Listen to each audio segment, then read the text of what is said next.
Welcome to the Referrals Podcast, the show designed to help everyone from the solopreneur to the Fortune 500 company win the referral game. If you want to build a company with an army of ambassadors and raving fans who speak highly of you and refer you willingly, you are in the right place. And now, here is your host, Michael J. Maher. Welcome, everyone, to another amazing episode of Referrals Podcast. I'm your host, Michael J. Maher. So happy and proud to be here. It is an amazing day. It's going to be an amazing listen to today. I'm so glad that you're here at the show. We just crossed 250,000 downloads, 250,000 downloads on Referrals Podcast. If you would have told me we were going to do that a couple years ago, I would have thought you were crazy. Speaking of crazy, let me tell you something. Wouldn't it be crazy to get 12 referrals in one day? Wouldn't that be crazy? Doesn't that just sound like crazy? Doesn't that almost sound like unbelievable to get 12 referrals in one day from like 8 to 10 different people? 12 referrals in one day from different people. But that's not even the best part of this story. Maybe the best part of this story is how would you like to generate 23 outgoing referrals for your referral partners, like a photographer, mortgage professional, financial planner, insurance agent, massage therapist, whatever it may be. 23 outgoing referrals, 12 incoming referrals, all in one day. How did it happen? Well, we're going to find out in this show today. By the way, if you're not a member of the Generosity Generation, you need to be. Just go to joingengen.com. I truly believe it's the largest and most powerful referral community in the world.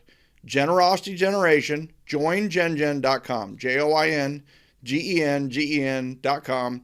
Literally, there was a Boca Raton, Florida referral today. There's several other referrals in there. We do trade a lot of referrals, but also that's the site where we share strategies on getting referrals. Joingengen.com. I hope to see you there.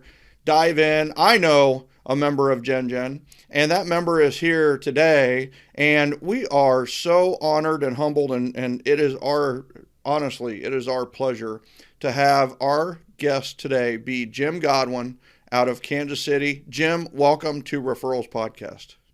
Thanks for having me, Michael. Man, my pleasure, dude. It's so good to see you and so good to have you on. I think first and foremost, why don't you give the listeners a little bit of a background from when you got into real estate in Connecticut and then moved to Kansas City?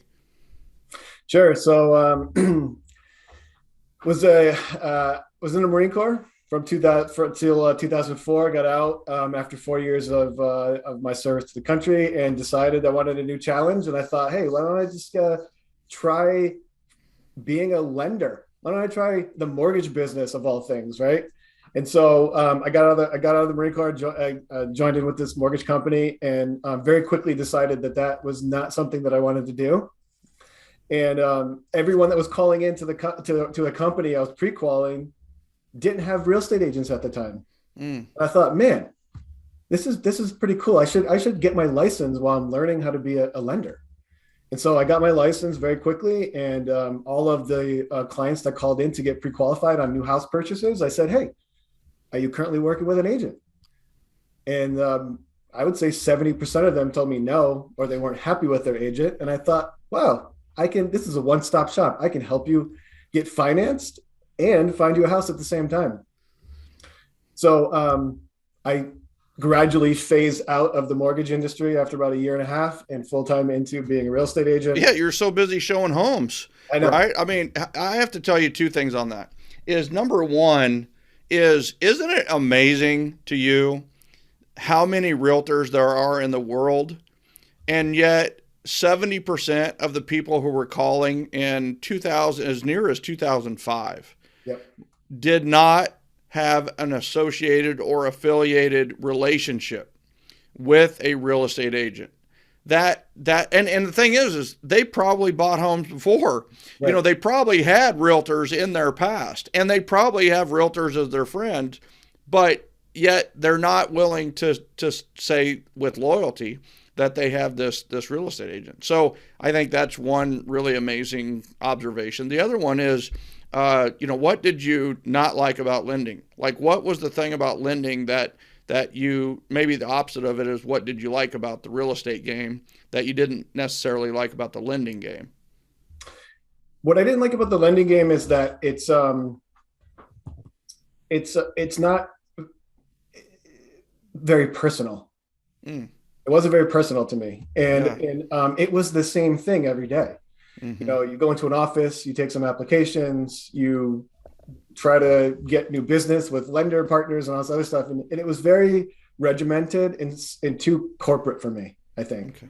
Yeah. And once I realized, going out and working with agents or with clients looking at properties, it opened up so many doors. You know what I mean? Like, being a real estate agent, you do a lot of different things. Mm-hmm. And I enjoyed learning all of those new things and being out in the field and working with new people every day and talking to new people and getting to know people.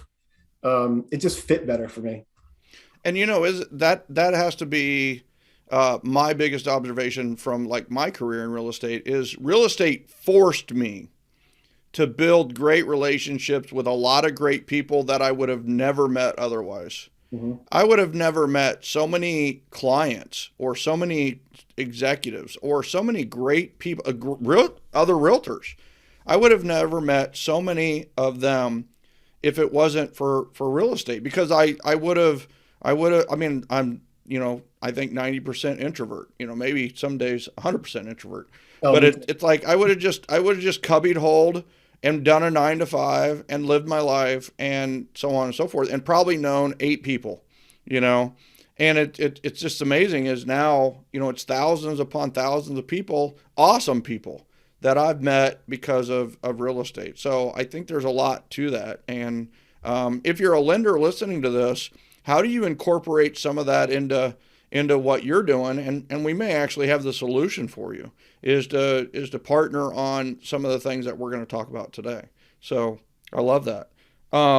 So thank you for serving, by the way. Thank you. In the Marine Corps. I appreciate that. And our nation appreciates that. Our listeners appreciate that. And so you were in Connecticut 2005 to 2009. You moved to Kansas City, of all places, my original stomping grounds, in 2009. What precipitated the move? What made the move happen? Family. It was a family decision. Okay. We had a family member that was ill at the time, and we decided to move here to help out with them.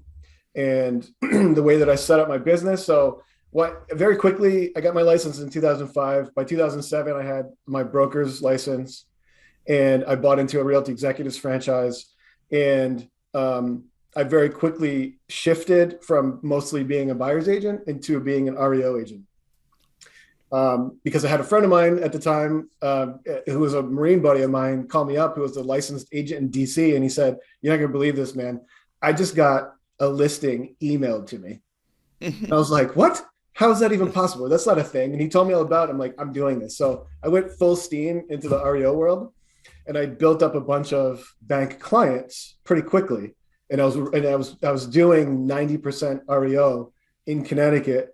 And so I decided to keep my office open and move to Kansas City and run my Realty Executives office from Connecticut, because it was all corporate anyway and very easy to do. Mm-hmm. So we moved to, so I ran that for a year, just doing that, in Kansas City. And then I decided to open up another company in Kansas City and do the same thing. Wow. Well, here's what everybody needs to recognize is 2005 and 6, the market peaked. And then 2007, the beginning was starting to fall out. And then 2008, literally the bottom fell out of the market. And 2008, 2009, and then up through 2014, you were working a lot of REO, which is smart.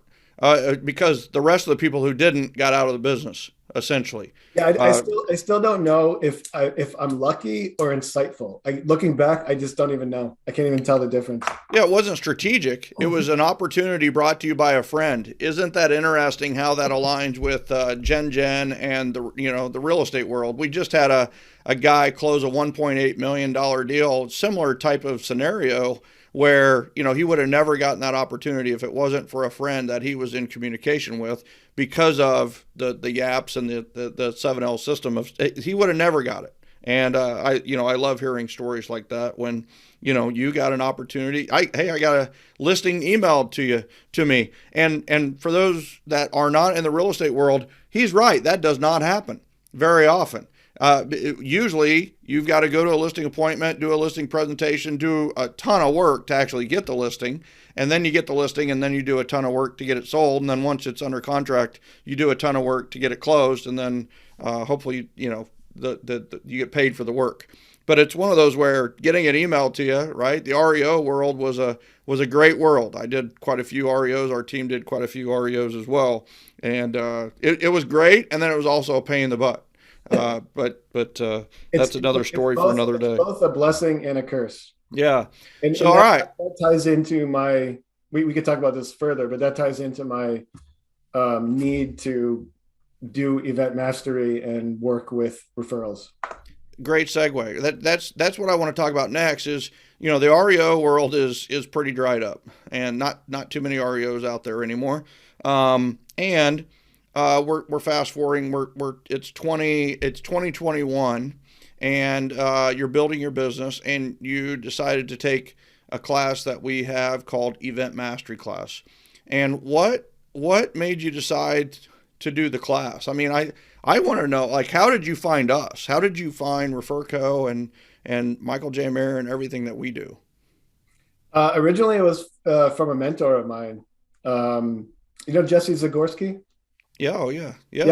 How do you forget a Zagorski? Right? I know, exactly. Yeah. He's a good friend of mine. We were in the REO business a long time together, and we're semi-business partners now. And he, maybe 2 years ago now, sent me your book. And so read through the book, joined Generosity Generation, started connecting in the group, connecting with other members, asking, what the gateway forward is. And Event Mastery kept coming up and coming up and coming up. Yeah, I love that. And so welcome to the Generosity Generation. And I love the sequence of that, because I think that's a fairly common sequence. And off the air, I would love for you to send me Zagorski's info. Sure. I'm going to follow up with a thank you of some sort, just leading to this moment, right? So would love to express my appreciation on that. Being in Kansas City, I had to ask that question because I'm just curious, because that's where we were, right? So all right. So you sign up for Event Mastery Class. What were some of the things that was going through your mind before Event Mastery Class? Like, were there some doubts or hesitations or some fears, or had you done events before? I had done a couple of events, like housewarming parties for clients that have sold, but without the proper systems in place, and it just it was fine, but it didn't go like it could have gone. Mm-hmm. So really, I mean, the biggest reason that I wanted to get into this is that this is why being an REO is a blessing and a curse. Is that I've sold over 1,000 REOs, and my database is like nothing, right? Because it's not people, right? Yeah.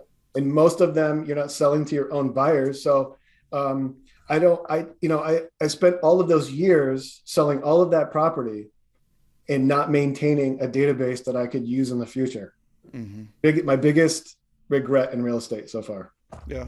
After 16 years, it's my biggest regret, not having a database. And so I knew that I needed to switch into traditional real estate, and I knew I needed a way to be able to create a referral and attraction-based business, because that's my passion now, creating a fully attraction-based referral business.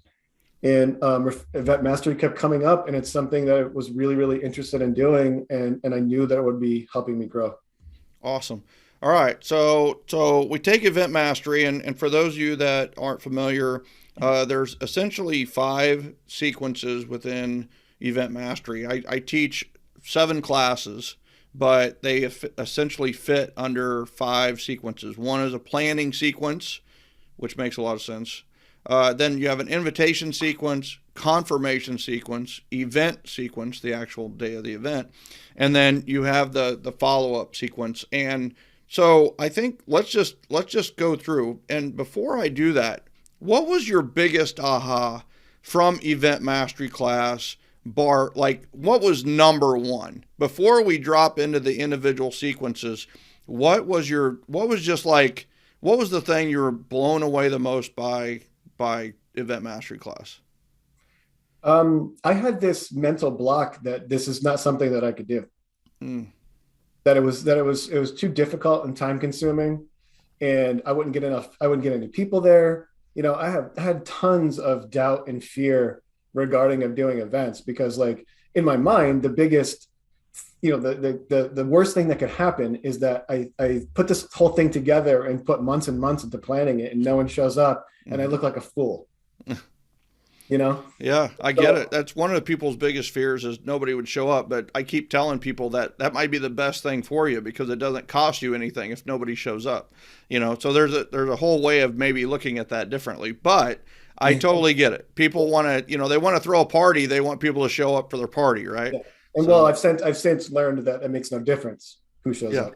Yeah. Isn't it interesting? But my biggest aha is that it's so much easier than I thought it could be. Mm-hmm. It's so much easier. Yeah. And much more fun. Yeah. Much more fun. In my mind, it was this difficult thing that was going to be really challenging, that I wasn't going to enjoy. And it ended up being completely different. The exact opposite. That's awesome. And that's honestly, if there's anything that I would want someone to say after event mastery class, is that it's easier and more fun than I thought. Because it is, it's easier than you think to get a lot of referrals. That's the thing that I think everybody's like, well, it takes forever to get a referral from a relationship. No, it doesn't. Like, we have systems in place to get referrals from strangers, right? So I think, all right, so let's talk about planning. You were planning out your event. What were some keys, or if you were going to give advice to the audience, like they're planning for an event, what are some keys that you learned, or some words of wisdom that you would give them for the planning part of the event? Start early. Start early and section off the event into 2-week sections, and don't think of it as something that you have to complete all at once. That's really the biggest thing in the planning phase, is to not get overwhelmed and just take little chunks at a time, little chunks of things, and do them. I think you hit it on the head with start early.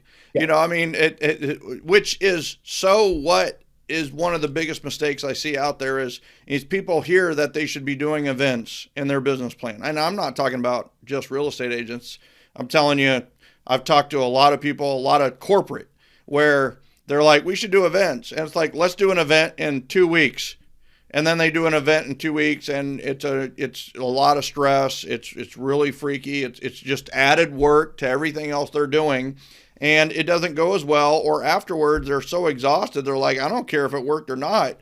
I'm so out of energy that I never want to do it again. And that's what happens to a lot of real estate agents who do one event a year, is they break their team essentially trying to put on this event. And it's so much more on top of, and it's short notice, that it becomes a pain in the butt. Whereas, you know what, you give yourself 8 weeks, it's just gonna go a lot better. You can break it down into each week and break down what you got to do each week. So love that. That's why we do event mastery class just like that.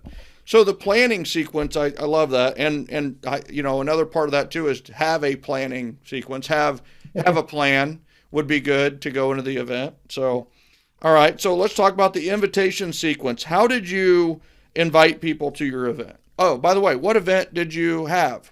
During the planning sequence you did, Who Wants to Be a Millionaire strategy, which people can learn more about in the group, but it's you figured out that you wanted to do a pie day, right? Is I that did a what pie you day, Okay, okay. So, which I was really, really hesitant on doing yeah, so why were you so hesitant? because I feel like so many people do Pi Day events that it gets watered down, and I feel like I'm doing the same event that everyone else is doing. Is it really going to have an effect, and how different am I? Mm. I love that because that's exactly how the market is feeling right now. All the agents are like, well, I'm not doing a pie day because everybody else is. But the fact that because the internet's there, right? So they see 300, we had like 330 people do pie days last year just in Gin. So so you think, oh my gosh, that's a lot. But then you realize that none of them are doing it for your database, right? So your database doesn't care what everybody else is doing. That's what I love about the 7L system is that it's not like contrast that to expireds, right? One expired pops up, 225 agents are calling that one expired. And when you learn expired techniques in a room of 225, all of that is your competition. With the 7L system, who's calling your database? It's probably you and you only. And the competition's not calling at all. And when you learn in a room of 250 or 1,000 people, all of your databases don't overlap at all, almost zero, right? There's going to be an overlap of 1 or 2% maybe. And you know what? 1 or 2%, focus on the 98%, you'll be fine. So I love that. I love that you voiced that concern because I think that is a concern with realtors across the United States is that everybody's doing a Thanksgiving pie day. So Yeah, I'm not going to do one, which is so stupid. Think about that. Yeah, maybe there's a reason all those other people are doing pie days, right? yeah. So, Isn't it yeah. amazing that we always go to the negative first? Yeah, yeah, right. Like I can't do it or it's going to take too much time or everybody's doing it, I don't want to do it. Think about that. Like yeah, all these successful agents are doing it, so I'm not going to do it because I've got to be different. No, you've got to be unsuccessful. Yeah. That's different, right? Well, and then that kind of brings up another one of my big ahas through this whole thing is that it almost makes no difference what the event is. That's right. That's right. Has no bearing on the result. That's right. That's right. Just do one, Just right? do one. Yeah. Yeah, I love that. So, how did you invite people? How were the different ways that you invited people? um, yeah, so we did a bunch of different invitations in several ways. We sent out paper invitations Okay. through the mail. We sent out email invitations. I sent out video text messages. And we also called. Okay. All right. Which was the most effective? The calling. Okay. The calling, of course. I love asking questions where I know the answer. Yeah. I just want you to know that doesn't happen very often. Yeah. The funniest thing about the calling in the invite process is that all of those other things went out first. Mm-hmm. You know, I sent out, like 100 paper invitations in the mail, a video text message to everyone, an email to everyone with all of the details. And like, not even half of the people responded. As soon as I picked up the phone and called them, they were like, "Oh yeah, I'll be there," or "Oh, I forgot to tell you, I can't be there that day."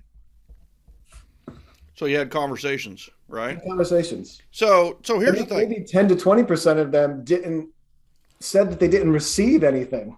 And they did, right? And they did, and they just it went in, but it just didn't click, right?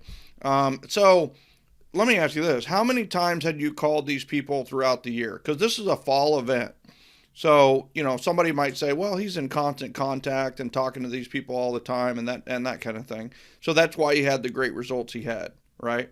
So how much had you really talked to them throughout the year? This is why I didn't want to do an event. This is the exact reason why I didn't want to do an event and why I was feeling so scared and hesitant about it, because I hadn't kept in contact with almost every one of those people since we closed. Mm-hmm. And like, it's something that's always in the back of my mind. Like every day I wake up, I'm like, oh man, I got to call that person. And then it doesn't happen. And they're like, oh man, I got to call this other person. Like, oh no, 3 weeks went by and I haven't called them yet. So And why then, do you think you weren't calling them? I mean, Jim, you're super relational. You're a super great guy. You're not a hardcore closer, salesperson. You're a great guy, right? And you care about them. So what do you think made the calls not happen or made the contacts not happen? um, there's a few reasons. One is that there's no system in place for it. Okay, wow. If That's there's a no huge system in aha. place for it, just like if it's not on your calendar, it doesn't exist. If there's no system in place to call people back, it doesn't happen. Mm-hmm. And then you get busy, and Yeah. then the biggest thing for me is then once time goes by, then I'm like, oh my god, what am I going to say to them? It's been 3 months since we closed. I haven't talked to them. What do I say? Oh yeah, yeah. And then it creates this like barrier between me and that person that I'm just creating. The delay becomes the delay, Yeah, that happens a right? lot. Right. Yeah. And I think that happens to a lot of people in a lot of different businesses as well. It's just like, oh my gosh, it's been 9 months. But here's the thing. They're not thinking, oh, it's been 9 months, right? I mean, here's what's so funny when you call somebody 2 or 3 months after closing is you call them and they're like, it's like, oh, hey. And this is 3 months after closing, but it feels a lot less time. Time is shrunk because they've been moving in. And there are times when I call 3 months after they're closing, they're still not all the way moved in. This is 90 days later. And it's like, hey, are you all moved in? No, not yet.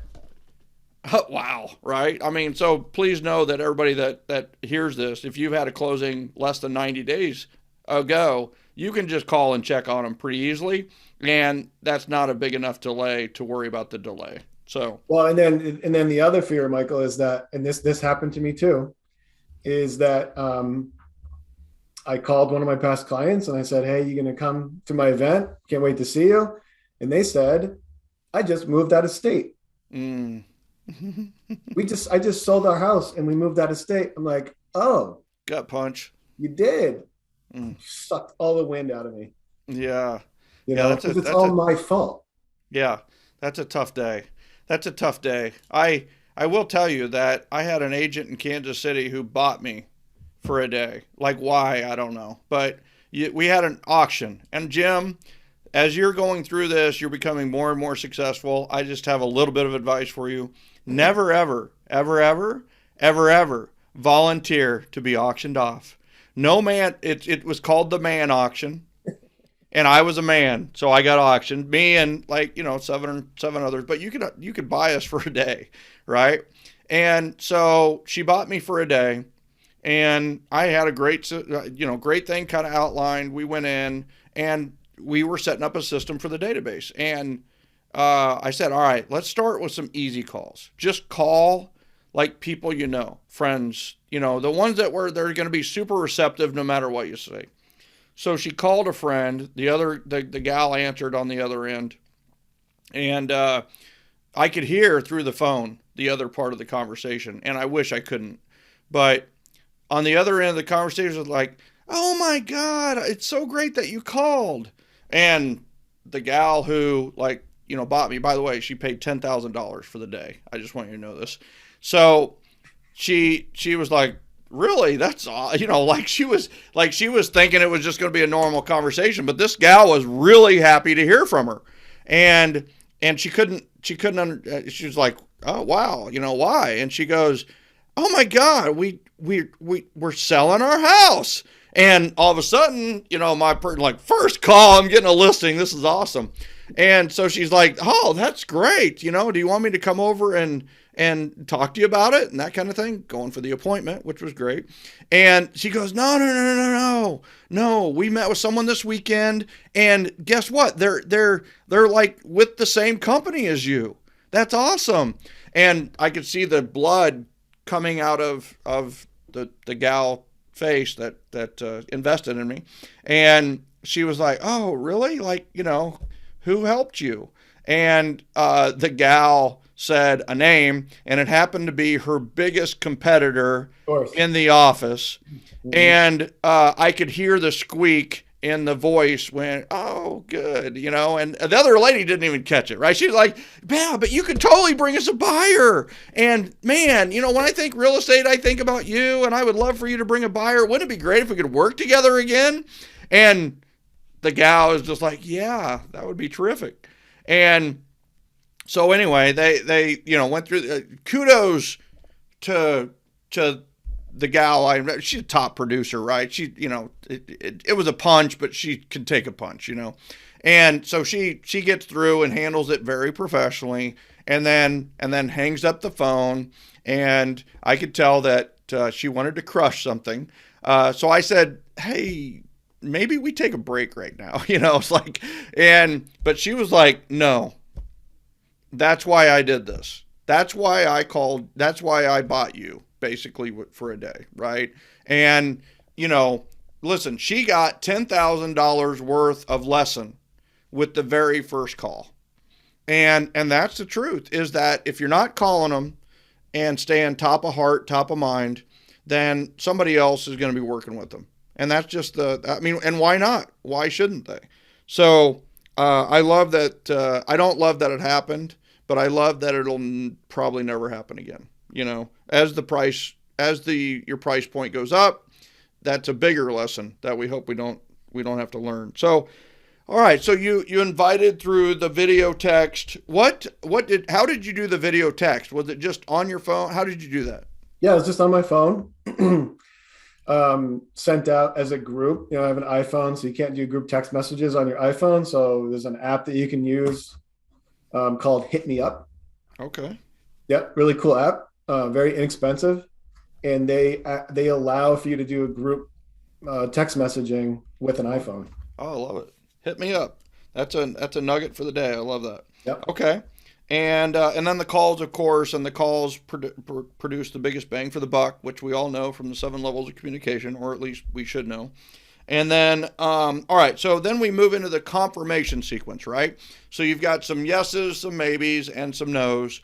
And so what did you do during the confirmation sequence that you felt like was 2 or 3 nuggets that somebody doing an event should learn or do?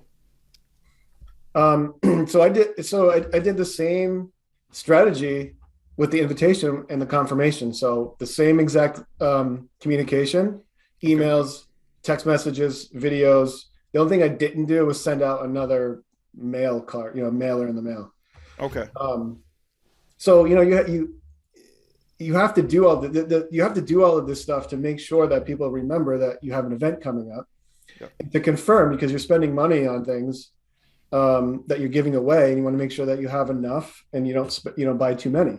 That's right. Confirmation is very important, and the messaging is a little bit different, but it's another way for you to communicate, which is the biggest nugget of all with this whole process, is it gives you an excuse to talk to your database again without having to sell them something.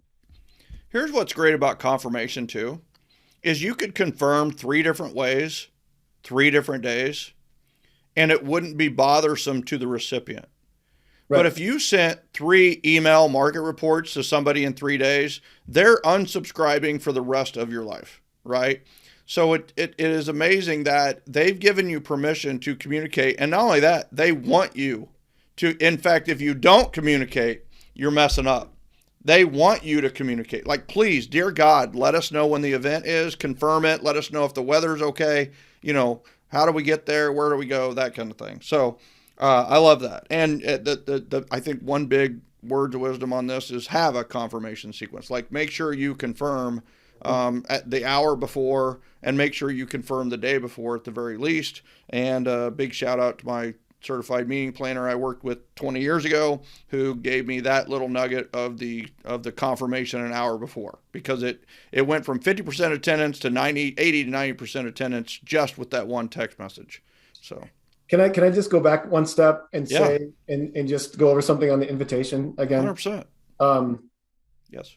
This is a really good nugget, is that the no's are just as important as the yeses. Because when somebody told me no, they usually gave me a reason why. And that gave me an excuse to find out more about their life.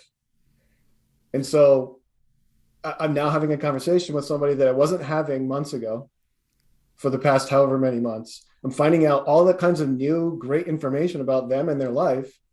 And then I'm finding a way for us to get together at a different point. So I'm asking. That's with a no. That's with a no. And That's now, awesome. now I'm in a conversation with them about us reconnecting and getting together for coffee, or having them come over to the house or whatever, with somebody that I hadn't talked to because I was afraid to for months. I absolutely love this because, I have this presentation I do that's called the 7 things that matter most. And one of the things that matters most in business is momentum. Momentum matters. What you've done with that relationship is you've gone from inertia, right? It's just like it's staying there, and it's sometimes it's hard to get it out of zero, right? It takes force to get a relationship into motion, and then that was the event which led to the no, which led to the conversation, and you now have momentum in this relationship, and with momentum, momentum leads to referrals. And that's the truth. And so I love that. I love that is such a great point, and one that I'm not sure if we've made in the Referrals podcast over all of our interviews. So I love that you pointed that out because it's so true. I do know that Toral got a referral from someone who couldn't stay for the event, showed up, gave her a Post-it with a referral on it, and left, right? So it wasn't necessarily a no, but it was somebody who just couldn't stay. But he knew where she was going to be at that time, so wanted to personally deliver the Post-it note with his friend's name that ended up selling. So I love that. All right. So now the event sequence. So what did you do at your event? You handed out pies, right? Is that it? Handed out pies. We had so we had it at a coffee shop, but it was after they were closed. So they agreed to stay open for 2 extra hours for us. And this particular coffee shop in my neighborhood also serves adult beverages. And so we worked out an agreement where they gave me so many drink tickets, and they could get anything they wanted on the menu: coffee, tea, water, soda, alcoholic beverages, and everything was on a ticket. So which I'm in. I want to know what coffee shop that is. I mean, that first of all, that's brilliant on your part to go. That's like thinking out of the box, though, a little bit, right? So it's like it's after hours, so it's all your people, right. and it's using a facility of somebody and you're familiar with, and they're getting the extra business if they're willing to stay open. And I love the thought of it being. It's kind of like. I love you a latte mixed with a happy hour mixed with a pie day. Yep. That's really what you kind of did. So I love that. I love that. What time did you have your event? It was from 4 to 8. 4 to 8. And was that the Monday or Tuesday before Thanksgiving? Tuesday. Did it on the Tuesday. Okay, very good. So they came in for a pie and they stayed for a drink. Yeah. And everyone stayed. Yeah, I love that. And everybody did stay. Yeah. Okay. It was one of the coolest things that I remember from that day that I'll never forget is that I sat back after a conversation with somebody and just looked around, and it was an entire room full of people that I've worked with and I'm friends with and that I love, and they're all talking to each other, and they're all just sitting there eating pie, having a drink, and talking to each other. And I'm like, man, I built this community. How cool is that? Yeah, I'm getting chills as you're talking about that because that's an amazing. I mean, first of all, kudos to you for the awareness. Yeah, I remember mowing the lawn at my first house, and I was just mowing the lawn. And when you're mowing the lawn, you're trying to get those lines perfect, right? So it's like, especially at your first house, so it's like, and then like I got done, and I was kind of on top of this hill and looked at my house, and it was just like, you know what? I've kind of arrived. Like, this is a big deal to get your first home, right?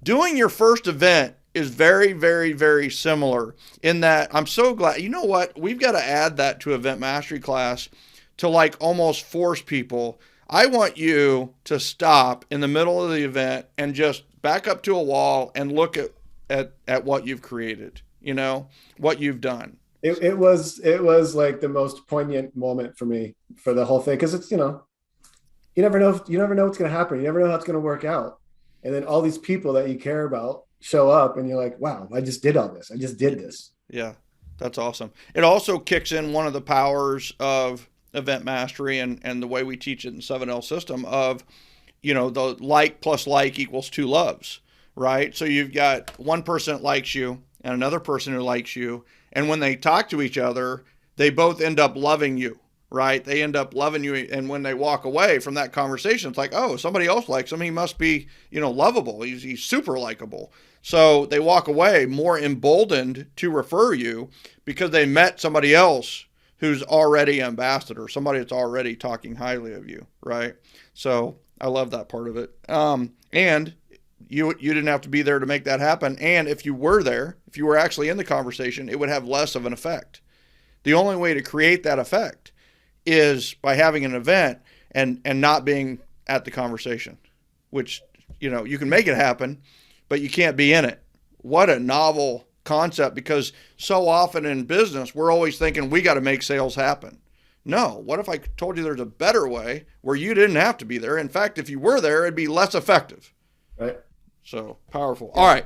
So 4 to 8, they came in, they got pie, they got a drink. They also got their pie to take home for Thanksgiving. Anything else you did during the event sequence that would be a good idea for people to do? Yeah, totally. A bunch of things. So Yeah. the first thing is that the other thing that they did when they got there is dropped off their huge bag full of clothes that they're donating to homeless veterans. Oh, so you partnered with a charity. Yeah. Love that, right? Yeah. And so that was a huge draw. We ended up collecting 15 or 20 huge bags of clothes, jackets, hats, and scarves, Love it. and just over $700 in cash. Yeah, that's awesome. Yep. Was the charity rep there by any chance? Just They were out of all curiosity. there. That's awesome. What were they saying? They were like in shock. Yeah, were they even more in shock after a few drinks? I'm just asking for a friend. So I'm just kidding. So that's awesome. So I love it, right? We always believe that there should be 3 aspects to every event. There should be an educational element, there should be an entertainment element, and there should be a charity element, right? And I love how you've mixed all 3 into this event. I absolutely love it. It's fantastic. What's another tidbit or two that we got to make sure we do for an event? Was the so I had a massage therapist come, and this was like for me and for my event, it was like it blew people away. It blew people away. She was just giving 5 to 7 minute chair massages, and it happened to be a friend of mine, but you don't need a friend. You can ask anyone to do this because you're going to get them business and they're going to love you for it. And everybody that came in, we had it set up so they had a direct eyesight to it as they were registering. And they went right from the registration table to the chair massage. Every single one, they made their own process. It's like, no, I'm going there first. Yeah. Okay.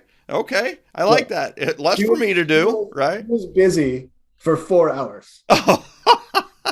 I love it. That's awesome. And here's the thing about that. If I remember right, and maybe I'm not, but this actually came about from one of the live event mastery classes where somebody else was doing it, and somebody else was doing a massage therapist as part of their event. Is that right? And then that just kind of gave you the idea that you implemented and took to the next level, right? Is that right? That's right. Yeah. So I love that. And listen, that doesn't come up at all the event mastery classes that we teach. That's what I love about it. It's organic and natural, and one thing that I absolutely love about it, you implemented it and made it happen. And 4 hours of massages later, your clients were super relaxed. Yeah. So and they did a circle. They went to the massage table, then went directly to me for a drink, and then they got a drink, and then they ate pie. So I got them massaged, alcoholed up, and then sugar.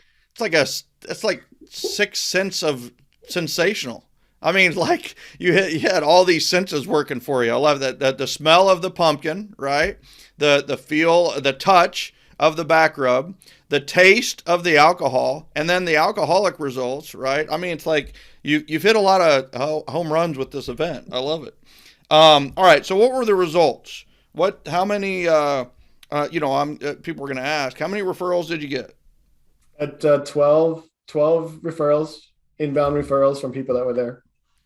Yeah, right. I mean, like here we are, me and you, just chatting, and you're saying you got 12 referrals in one day, in 4 hours, actually, not even in a whole day. And even before that, I had 53 people show up. Yeah. Yeah. So that's a win in itself because you had not been in communication with these people and this was your first event. So people are hesitant to say yes for the first event they hear of someone just because they're hesitant. They're just like, oh, I don't know who else will I know, what else is going to go on. So 53 attendees is fantastic. And 12 referrals. Here's what I love about 12 referrals is like, you're like, and I got 12 referrals. You're like so excited. And the rest of the people in Event Mastery Class, because we had half the audience were people who have been through Event Mastery Class 2 or 3 times. So they were like, they all went like, and I had to point it out, like, you guys suck. Because it's like, he got 12 referrals in one. Have we desensitized the awesomeness of this system to the point where somebody gets 12 and we all go, oh, yeah. No, it's like 12. How many referrals did you get last year, Jim? No, I mean in 2020, the year before. Yeah. It's around 40. Yeah, right. And so how many had you gotten in 2021 before the event? Not that many. Maybe. Yeah. So you probably doubled your referrals in one night. And just so you know, the average agent gets 3 to 5 referrals a year. And here we are with 12 referrals in one day. That's phenomenal. But that's not even maybe the best part of the story, right? Because not only did you get referrals, but people who paid you to participate in the event with you, sponsor partners, also had a pretty good result, right? Amazing result. Yeah. So what were the results? So I sent out, let's see, what is it, 14 referrals to my lender. 14 referrals to my lender. Bet he was happy, or she was happy. She was very happy. And I sent out 6 referrals to the photographer that I had there taking pictures. Nice. And the massage therapist got some referrals. Oh, the massage therapist got, I think, 4 referrals as well. 3 or 4. So 23, 24 outgoing referrals to sponsor partners. Now, here, how much did the event cost you in total? Just under $1,000. Yeah, so under $1,000, and you got 12 referrals, and you had sponsors, right? So was that a part of what it cost you with the $1,000, or did that help offset some of the $1,000? It was almost all covered. Yeah, so I think at the end figure was like contributed about $250. Yeah, in fact, that's the number I remember from when we were talking about Event Mastery. As you said, all in all, it ended up costing you about $250 because of sponsors and everything. So $250 to entertain 53 people for 4 hours, get 12 referrals, and hand out 24 referrals. Yeah, now you're laughing, right? It's like, yeah. So drop the mic, It doesn't even make sense. Yeah, no, it does make sense. It makes lots of sense. In fact, it made 750 times 100, whatever it made 75,000 cents, right? Just because that $750 was covered by the sponsor partners, and gladly. I mean, are they ready for your next event? Are they ready to sign up for it to sponsor them?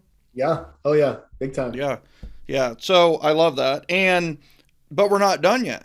Right? We have the follow-up sequence, and you're in that right now. This is part of the follow-up sequence from Event Mastery Class and Event Mastery. So let's do a quick RWB, right? And the RWB is a review mechanism for our events, which is it's on a red, white, and blue form, but the RWB isn't red, white, and blue. It's right, wrong, and better, and the better section is half the sheet, and red is a quarter of the sheet, white is a quarter of the sheet, and then we always want to talk about what's better. So what did you do right? What did you do wrong? And what will you do better with your next event? What I did right was getting our lender partners and other sponsors, other business partners to contribute. I think that's a big fear for people to ask for money. So it was a mind shift for me to realize that I'm adding value by actually having them contribute. And so getting over that hump, that was something that I did right. Going to Costco for the pies. Yeah. That's definitely 100% right. I've got so many compliments on those pies. They're humongous. Compliments and complaints. Oh, because they're too big? Because they're too big, and I'm the cause of them gaining 5 pounds. That's a great complaint around Thanksgiving, right? So love that. And did you happen to put stickers on the middle of them, or you did? So that's so I was at however many people's Thanksgiving dinner. Yeah, every single person that walked by, every family member, and they're like, "Oh, how nice!" Or my realtor never did that, right? And you didn't have to be there to get that reaction. I love it. All right, and all right. So, what are a couple things that you did wrong? Not calling fast enough. Waiting till the last minute to call on invitations and confirmations. Because I could have had more people come if I did it sooner and I had more time. It was like 2 days before the event. I think I added an additional 12 people coming, and there were still people that I could have called. And if I would have done that earlier or sooner, I could have had more people there. Yeah, but I understand the hesitance there, right? Is just like, this is your first event. You know, so there's still some lack of this 100% confidence. And to be totally forthright with this too, is you were doing a pie day, which is kind of like somebody else's idea, right? So you weren't super excited about the event. You were excited, but you weren't super. The best events, and this is what I tell people that I love about the 7L system, is we tell you to do a certain amount of events, and we give you ideas. We get I love you lattes and happy hours and nacho average happy hour and pie days and all ice cream day, all these different things. But the best event is the one that's your idea. And because you're going to be the most passionate about that one, and you're going to be excited about it, getting people to go. We've done Blues and Brews, and we've done Barks and Brews, and Barks and Brews was a huge hit. Why? She loves dogs and she loves to drink with her friends. So Barks and Brews, huge hit. And it's like, Bonnie, why do you think it was such a success? It's just like, because I was so excited about this event that like you had to come just because I was so excited, So she was really excited about the event, but she was really excited about all of her people coming. And then all of a sudden she has a ton of people coming. So, that's what I love about this moving forward is, all right, you executed, you did great. Now you can call because it's a success. You can call with so much more confidence. Yeah. Right. So love that. All right. So what will you do better next time? I will set up the registration table in a more neat fashion and have the flow of the room just a little bit better. There was some congestion when people walked in when they were trying to fill out the registration form, and I'll have that set up better. I'll also do a shorter period. 4 hours is too long. In my opinion. It could have been done in 3 hours, and I think we could have had people show up in that time frame. Like, I was concerned about people's schedules so much that I put it at 4 hours, but I think I would have had the same amount of people show up if I would have done 3 hours. Yeah, love that. All right, that's awesome. And flow is so important. The other thing you didn't know about the flow was that they would immediately go to the massage therapist. So maybe 3 hours for her would be better. Right. So, she's not super tired at the end, and she would probably she might have even got more clients because, like that whole teasing thing, right? Some of them probably ended up with an hour massage over 4 hours. I kept going back. I love it. So I think, to kind of wrap this up, what words of wisdom would you share for somebody who's looking to do an event and wants to get 12 referrals and hand out 23, 24 referrals to their partners? Just do it. The intangible here that we didn't really touch on even is, and I think is for me, one of the biggest benefits is that I now have relationships with people that I didn't have before. And I don't even know how to quantify that, because now I'm in constant communication with them, and that just wasn't happening before. So through this process, now I'm deepening relationships with people that wasn't happening before, and that's continuing forward. Like you were talking about momentum, this is building momentum for future business and new relationships, them introducing me to people. There's so much more opportunity and potential for overall growth based on one event. And so if I can do this, I'm a self-proclaimed introvert that, I wouldn't even call myself a salesman, right? If I can do this, anybody can do it,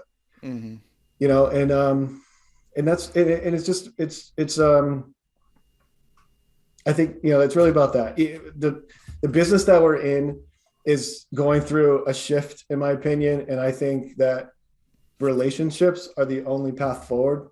And this is such a perfect, dynamic, synergistic system to build that referral business so easily, that, just plug into it. I love it. That's awesome. This has been awesome. This is might be one of our longer podcasts, but we're not going to edit anything. Like, this was so good. Every part of it is must listen to if you're in business, not just real estate. I don't care if you're a lender, financial planner, insurance agent, if you are a CPA, or if you're a small business owner, entrepreneur, or a large corporation or mid-sized corporation. You need to listen to Jim's words, because they speak volumes as to the power of events and event mastery and what we do within this. So, Jim, I just first and foremost want to say thank you so much for being our guest here today on Referrals Podcast. Yeah, man, it was an honor to be here. Thanks for inviting me. Ladies and gentlemen, I'm telling you, I hope you listened to every single word of this podcast. I hope you had a notebook out, took some notes. If you're listening to this on your walk and talk morning, right, that a lot of us do with listening to the podcast while we're walking, I hope if you're like me, you had to stop and literally go to your note section and voice a note in your note on your phone while you were going through this, because I don't care who you are, you got a great idea for your next event or for communicating with your database today. Speaking of communicating, I want to communicate with you.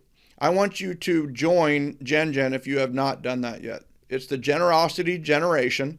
Join GenGen.com, JoinGen.com, and would love to see you in Event Mastery class. We have one coming up soon. Check it out. You can go to eventmasteryclass.com or eventmastery.com, either one, and would love to see you in the next class. Ladies and gentlemen, GenGen, I love you. I'll see you on the next episode of Referrals Podcast.